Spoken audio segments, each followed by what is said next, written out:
नमस्कार, मैं हूं आपके साथ कविता थपलियाल। अब सोच बदले या पहनावे। बचपन में जब हम स्कूल जाते थे तो स्कूल में एक यूनिफॉर्म होती थी और स्कूल में जब कभी कोई फंक्शन हो, किसी भी तरह का कोई भी इवेंट हो, तब हम अपने पसंद के कपड़े पहनकर स्कूल जा सकते थे।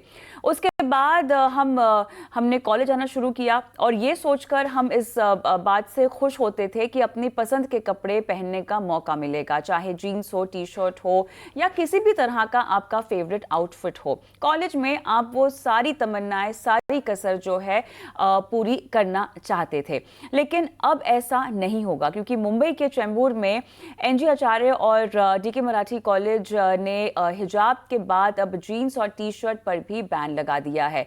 कॉलेज प्रशासन ने अब छात्रों को फटी जीन्स, टी शर्ट, छोटे कपड़े और जर्सी या धर्म को उजागर करने वाले पोशाक या सांस्कृतिक असमानताएं दर्शाने वाले कपड़ों को पहनने पर से रोक लगा दी है। अब सवाल यहां पर उठता है कि पहनावे पर पाबंदी कितनी सही है। सोच बदले या पहनावे। चर्चा की शुरुआत करते हैं। हमारे साथ doctor Neha Jagtiani, principal RD National College, Faizal Shaikh, NSUI Mumbai VP, और doctor Pratibha Jain, managing director Edu Board Consulting. आप तीनों का स्वागत है इस खास पेशकश में। और डॉक्टर नेहा, शुरुआत में आप ही से करना चाहती हूँ। अब ये फैसले बतौर प्रिंसिपल मैं आपसे अगर पूछना चाहूँ तो आप कैसे देखती हैं और कैसे समझती हैं इन फैसलों को? Addressing an IIT convocation, Dr. Manmohan Singh said, "We are drowning in the sea of information, but starved of real knowledge. Everybody knows everything, but no one knows anything. Google has all the answers, but do we have the right questions?" आज जो statistics हैं वो research कहती है कि जो बच्चा 18 साल का हो जाता है उसने कम से कम 20 या 30 हजार का स्क्रीन टाइम कर लिया है। मतलब लैपटॉप पे, मोबाइल पे, स्क्रीन पे उसको बहुत सारा एक्सपोजर हो गया है। 6 स्टैंडर्ड तक आज boy as well as girl, लड़का लड़की विद्यार्थी ने पहली सिगरेट फूंक ली है। इस तरह के वातावरण में जब उनको इतना सारा एक्सपोजर है, अगर हम उनपे कोई भी पाबंदी लगाएंगे, कोई भी रोक टोक करेंगे, तो उनकी उम्र ही ऐसी है कि वो रिबेल करेंगे कि हमारा बॉडी है, हमारा शरीर है, हम जो चाहे पहन सके। आप हमें कौन होते हो रोकने के लिए? ये फैशन है, ये ट्रेंड है, हमें जो करना है हम करेंगे, और वो रिबेल करेंगे। तो मेरा ऐसा मानना है कि हमें उससे बेटर हमें काउंसलिंग करना चाहिए, क्योंकि ये एडल्ट बच्चे हैं। उनसे एक प्रोफेशनल तरीके से, एक फ्रेंडली अप्रोच में उनको समझाना चाहिए कि आपका जो पहनावा है वो प्रोफेशन रिलेटेड होता है। आज अगर मैं अपने कोई फैमिली मेंबर को हॉस्पिटल ले जाती हूँ, तो डॉक्टर अगर पॉप स्टार की तरह तैयार होता है with tattoos on the hand और इयरिंग पहने और रेड या ब्लू कलर के बाल, तो मेरा कॉन्फिडेंस उस डॉक्टर पे नहीं आएगा। जो सीईओ है कंपनी का, वो गोवा के हॉलिडे में शॉर्ट्स और टी शर्ट में तो नहीं ड्रेस करेगा। तो एक प्रोफेशन और जो जिस जगह पे आप जा रहे हैं, वातावरण होता है, एक एटमॉस्फेयर होता है। तो हमें उनको ये बात बहुत अच्छे तरीके से समझानी है, फ्रेंडली अप्रोच में, कि आप एक एजुकेशनल इंस्टीट्यूशन में आ रहे हैं जो एक टेम्पल ऑफ लर्निंग है। अगर आपका पहनावा ऐसा होगा कि दूसरे लोगों का और आपका भी ध्यान उस पे ही जाएगा, तो आप किस तरीके की शिक्षा प्राप्त करेंगे? और जो कपड़े आपको क्लब में या पब में पहनने हैं, पर आप जब पढ़ाई के लिए आते हैं, आपका ऑक्यूपेशन स्टूडेंट है, तो आपको वो एजुकेशनल इंस्टीट्यूशन, वो शिक्षा की संस्था का मान रख के आपको खुद पर्सनल चॉइस करके ऐसे कपड़े पहनना चाहिए जिसमें आपका पूरा ध्यान आपकी पढ़ाई, आपके ग्रोथ और आपके डेवलपमेंट में होगा। मैं एक छोटा सा उदाहरण यहाँ देना चाहूंगी। हर शाम को घर जाने के पहले मैं कॉलेज का एक राउंड लेती हूँ, और हमारे जो प्यून्स हैं वो सारे क्लासरूम लॉक करते हैं, और आधे घंटे के बाद हाउस कीपिंग वाले आते हैं। शायद एक शाम ऐसे हो गया कि एक प्यून ने एक कोने की क्लास वो चेक करना भूल गया। मैं जब राउंड पे गई तो मैंने देखा वहां की लाइट ऑन थी, और दरवाजा खोला तो एक लड़का और लड़की एक बड़े कॉम्प्रोमाइजिंग पोजीशन में थे। मेरे सामने दो रास्ते थे।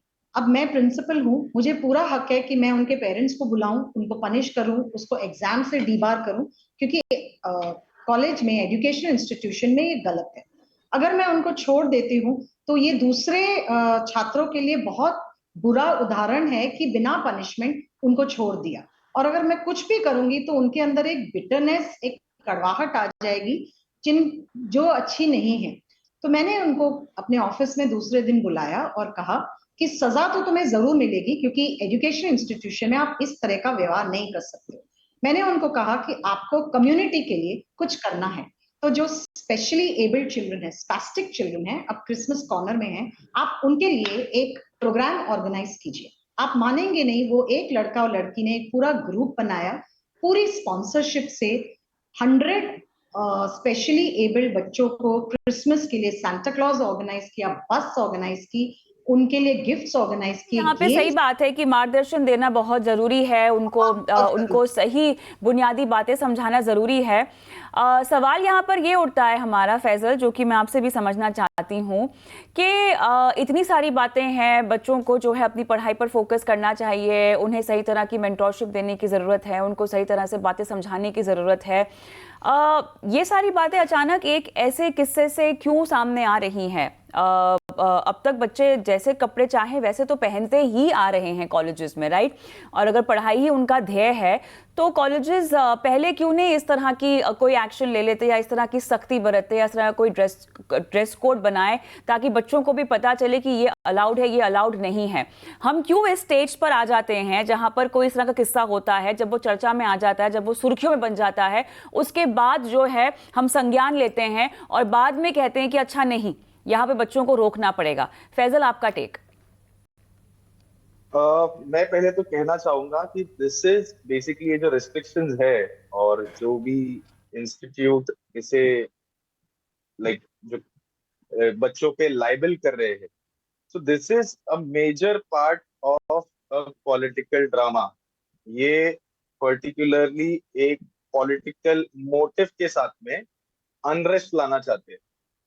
यही आचार्य कॉलेज पहले तो बुरखे में या कुर्ता पैजामे में बच्चों को आने के लिए अलाउ करते थे। अब अचानक से ऐसा क्या हो गया कि इन्हें हिजाब से प्रॉब्लम है, इन्हें दूसरे जो वेशभूषा है लाइक नॉर्मली कुर्ता पैजामा, उनको उससे प्रॉब्लम है।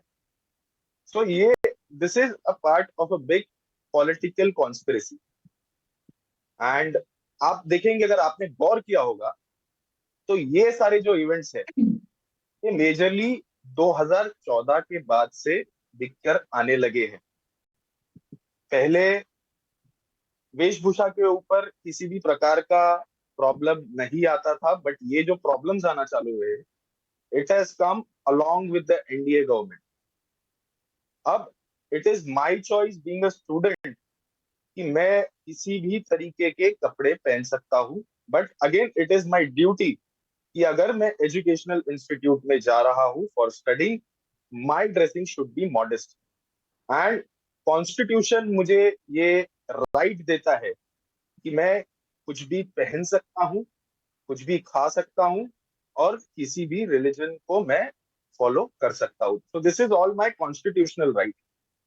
और मेजरली जैसे मैंने आपको कहा कि 2014 के बाद से ये इंस्टीट्यूशन में जो अनरेस्ट क्रिएट किया जा रहा है, this has come along with the NDA government.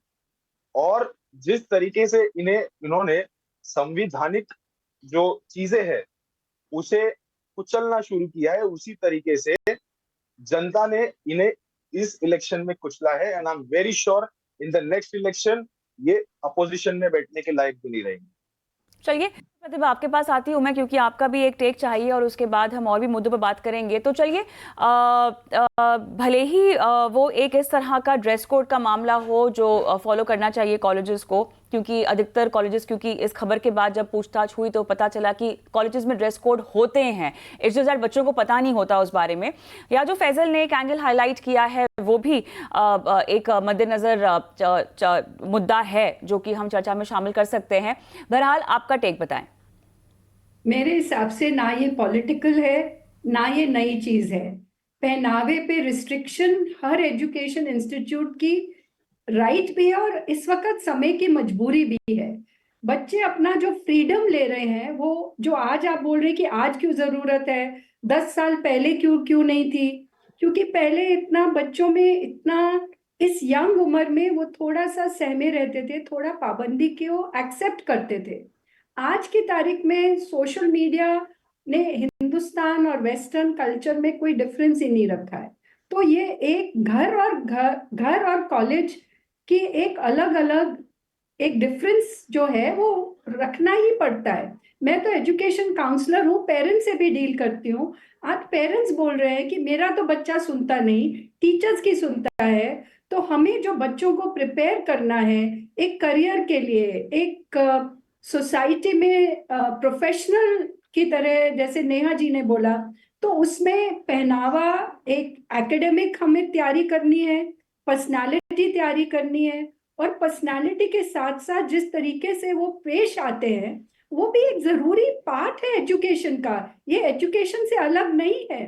Her education institute में मैं 10 जगह जाती हूँ, एक ड्रेस कोड होता है। आज हम तो टीचर्स पे भी रिस्ट्रिक्शन बोलते हैं। आज मैनी प्रिंसिपल से कि अगर टीचर्स ही अच्छे से पहन के नहीं आएंगे या उनको they don't earn the respect of the people's, students भी फिर उनके साथ इतना रिस्पेक्टफुली बिहेव नहीं करते। इसी तरीके से अगर स्टूडेंट्स के ऊपर हम पहनावे के रिस्ट्रिक्शन लाते हैं तो ये एक इंस्टीट्यूशन का राइट है। आई रिफ्यूज टू से it is going against the constitution. Institution has its own right, और हर इंस्टीट्यूशन के पास ये एक रिस्पॉन्सिबिलिटी है कि हम जो एक नई जेनरेशन को प्रिपेयर कर रहे हैं वो आगे जब वो करियर के लिए जाती है, जॉब के लिए जाती है, वो ऑटोमेटिकली समझ जाती है कि ये मेरा सोशल एनवायरनमेंट है। मैं घर के किसी फंक्शन फ्रेंड्स के साथ जा रहा हूँ तो मेरा पहनावा अलग हो सकता है।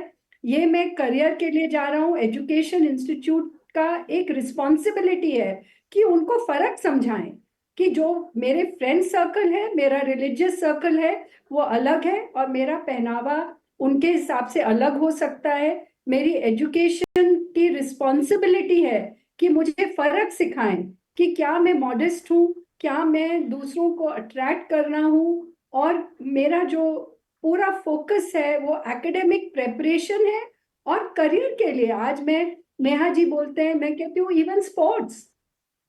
आज एक डॉक्टर है, आज एक करियर के लिए जा रही हूँ, मैं इंटरव्यू के लिए जा रही हूँ, अगर मेरी इंस्टीट्यूशन ने मुझे एकेडमिक थ्योरी सिखाई है तो किस तरीके से मैं पेश आता हूँ एक इंटरव्यू में वो भी जरूरी है। वो कौन सिखाएगा?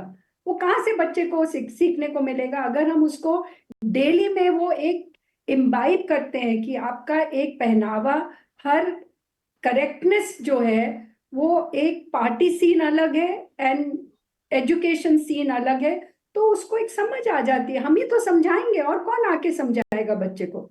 हम ही सिखाएंगे कि आपके यू हैव फ्रीडम ऑफ पहनावा इन डिफरेंट ओकेजन्स। आप ओकेजन के हिसाब से पहनिए ना, कोई रिस्ट्रिक्शन नहीं है। आप घर में कुछ भी करिए, कोई रिस्ट्रिक्शन नहीं है, कोई आके नहीं बोलेगा। बट अगर आप एजुकेशन के ऊपर इतना महत्व दे रहे हैं कि एजुकेशन को सब कुछ करना चाहिए, तो पहनावा भी एक उसका एक जोड़ ही है। एक हम कैसे दूसरों से बोलते हैं, पहनावे के साथ आपका बोल चाल, आपका किस तरीके से आप दूसरों से डील करते हैं, वो भी एक हम सिखाते हैं। हर कॉलेज सिखाता है। प्रेजेंटेशन करते हैं तो वो भी एक फैजल कैसे आप करते हैं। तो ये सब पहनावा एक जी, जुड़ा हुआ है आपकी पूरी पर्सनालिटी डेवलपमेंट में, जो ये एजुकेशन का हिस्सा है।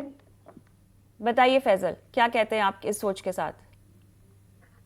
मैं मैडम के पॉइंट से एग्री करता हूँ कि it is the responsibility of college, जैसे नेहा मैम ने भी क्लियर किया कि बच्चों को समझाना है कि कैसा आपको एक आपका ड्रेसिंग रखना चाहिए।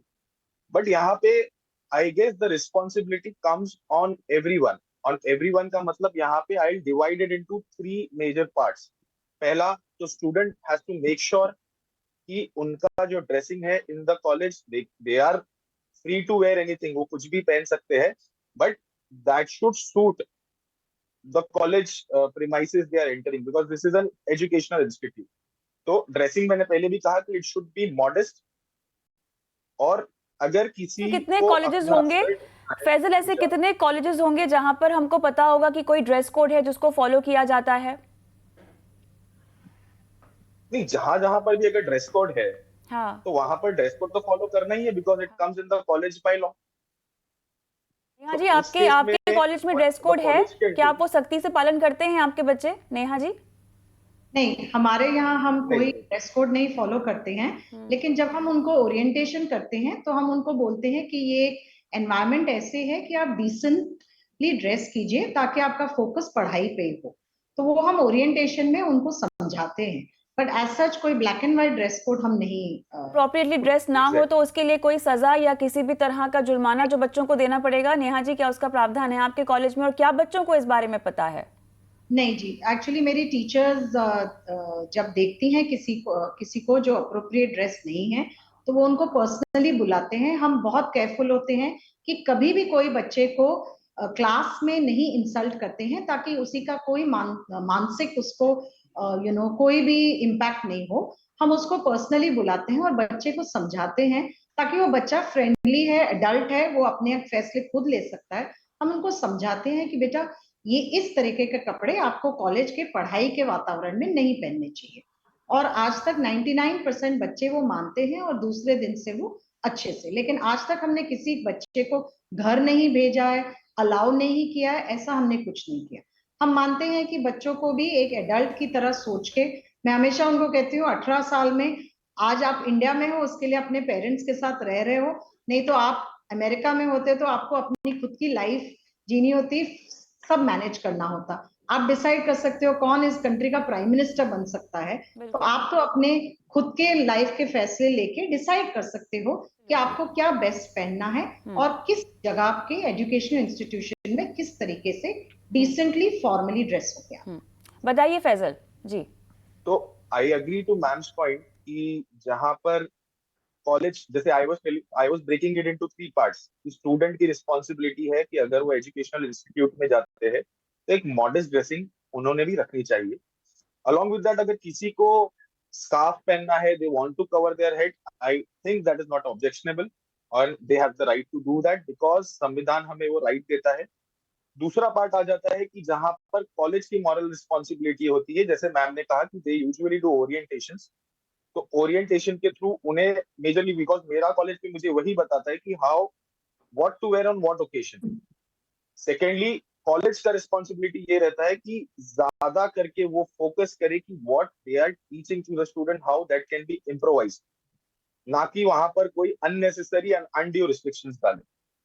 तीसरा रिस्पॉन्सिबिलिटी जो आता है वो आता है सरकार का, और करंट सरकार को फटी हुई जीन्स से ज्यादा ये देखना होगा कि उनके पेपर फट रहे हैं और जो पेपर लीक हो रहे हैं उसके कारण स्टूडेंट्स को सफर करना पड़ रहा है। तो पहला मेजर पॉइंट यहाँ पर ध्यान देना चाहिए, ना कि ड्रेस कोड्स पर। ड्रेस कोड्स के लिए I guess college authority and everyone is matured enough कि वो अपने स्टूडेंट्स तक ये इंफॉर्मेशन यूजुअली डिसेमिनेट करते हैं। प्रतिभा जी, आप कुछ कहना चाह रही थी बीच में? या मैं ये कह रही थी कि ये इंस्टीट्यूशन का प्रेरोगेटिव है, जो हेड ऑफ कॉलेज है, ये उसकी भी जिम्मेवारी बनती है, वो अपना वातावरण देख के ये रूल्स लाता है। कोई भी प्रिंसिपल जानबूझ के अपना एंजाइटी या कोई कॉन्फ्लिक्ट क्रिएट नहीं करना चाहता। को जब वो भी मजबूरी में करते हैं कि जब बच्चे सुनते नहीं हैं या उनको लगता है कि एक रूल बना दें तो सब उसमें ऑटोमेटिकली फॉलो करना ही पड़ेगा। तो ये इतना आसान नहीं है यहाँ बैठ के बोलना कि फला प्रिंसिपल गलत था या फला इंस्टीट्यूशन सही है या गलत है, क्योंकि उसकी क्या मजबूरी है। अगर, क्योंकि मैं इतने जगह इतने सालों से डिफरेंट इंस्टीट्यूशंस के साथ काम कर रही हूँ, मेरा जो मानना है कि हर प्रिंसिपल और मैनेजमेंट जो है वो बच्चों के साथ मिलकर आगे बढ़ना चाहता है। कभी कभी ऐसी स्थिति आ जाती है कि उनको ये मजबूरी में बोलना पड़ता है कि ये रूल बनाना पड़ता है या उसको एक स्ट्रिक्ट स्टैंड लेना पड़ता है। वो हर एक प्रिंसिपल को लेना पड़ेगा अपने वातावरण के हिसाब से। उनकी क्या मजबूरी है, उन्होंने ये क्यों लिया, वो जाने बिना यहाँ बैठ के विकल्प करना कि वो सही है या गलत है, ये भी गलत है। मेरे हिसाब से right of freedom to wear clothes ये खाली घर के दायरे में है, सोशल दायरे में है। एजुकेशन इंस्टीट्यूशन का राइट है कि वो बताए बच्चों को, क्योंकि हमें प्रोफेशनली ट्रेन करना है। आज हर स्पोर्ट भी देख लीजिए, क्रिकेट में नहीं है, एक ड्रेस कोड है, इंडियन टीम एक पर्टिकुलर ड्रेस पहनती है, एक हर स्पोर्ट का अलग अलग एक यूनिफॉर्म है, डिसाइडेड बाय हुम। तो ऐसे ही education institute has the right to decide, और ये उनकी क्या दायरे हैं ये वो ही बता सकते हैं। हम ये बोलेंगे कि एजुकेशन अगर कोई जाता है इंस्टीट्यूट में, उसको एक उसका मान रखना चाहिए, उसका रिस्पेक्ट रखनी चाहिए कि मैं कहाँ जा रहा हूँ, क्यों जा रहा हूँ, और मैं किस ट्रेनिंग के लिए जा रहा हूँ। And it is the duty of the organization to train these children कि जब वो बाहर जाएंगे तो उनको भी एक सेंस है कि मैं कहाँ जा रहा हूँ और मेरा पर्पस क्या है। अगर वही फटी जीन्स हम पहनने लगे और उसी दायरे में हम सोचते हैं मेरे को तो कभी किसी ने मना ही नहीं किया, कुछ सिखाया ही नहीं, फिर वो भी एजुकेशन की गलती हो जाएगी कि जी आपने तो हमें सिखाया ही नहीं क्या गलत है क्या सही है। तो हमारी जिम्मेवारी है, हम दोनों चीजों में फंस जाएंगे कि हमने सिखाया नहीं और फिर मुझे जॉब मिला नहीं। हमारा काम है बच्चों को सही गलत का ज्ञान देना। कभी हम प्यार से देते हैं, कभी हम रूल बुक बना के देते हैं। कब प्यार की जरूरत है ये वो मौका डिसाइड करता है, हम लोग बैठ के नहीं डिसाइड करते। ज्यादातर मैंने ये देखा है कि आजकल प्रवृत्ति है कि हम बच्चों के साथ मिलकर काम करें, पेरेंट्स को इन्वॉल्व करें। मैं तो पेरेंट्स के साथ बहुत डील करती हूँ, और यही एक मुद्दा है बहुत बड़ा, parent- क्योंकि यही एक मुद्दा है बहुत बड़ा, क्योंकि हर शिक्षण संस्था की एक गरिमा होती है, इज्जत देनी होती है, और क्योंकि हम पढ़ाई लिखाई की बात कर रहे हैं, बच्चों के भविष्य की बात कर रहे हैं, और इस पूरे मसले में जितनी जिम्मेदारी संस्थानों की होती है, टीचर्स की होती है, उतनी जिम्मेदारी माता पिता की भी होती है। कहीं ना कहीं आपकी परवरिश, आपका घर का माहौल और किस तरह से आप अपने बच्चे को आगे अपनी ज़िंदगी में बढ़ने की सीख दे रहे हैं, तरतीब दे रहे हैं, ये तमाम चीज़ें हैं जो शायद अगर इस पूरे मसले में शामिल हो तो ना ही ये मुद्दा पॉलिटिकल बनेगा और ना ही ये मुद्दा ऐसा बनेगा जहां बच्चों को लगे कि उनकी आज़ादी उनके हाथ से छीनी जा रही है। बहरहाल मेरा समय समाप्त हो चुका है, लेकिन आप तीनों का बहुत बहुत धन्यवाद, समय निकाला, शिरकत की और इस चर्चा में अपने अपने व्यूज़ साझा किए। मुझे भी इजाज़त दें, नमस्कार।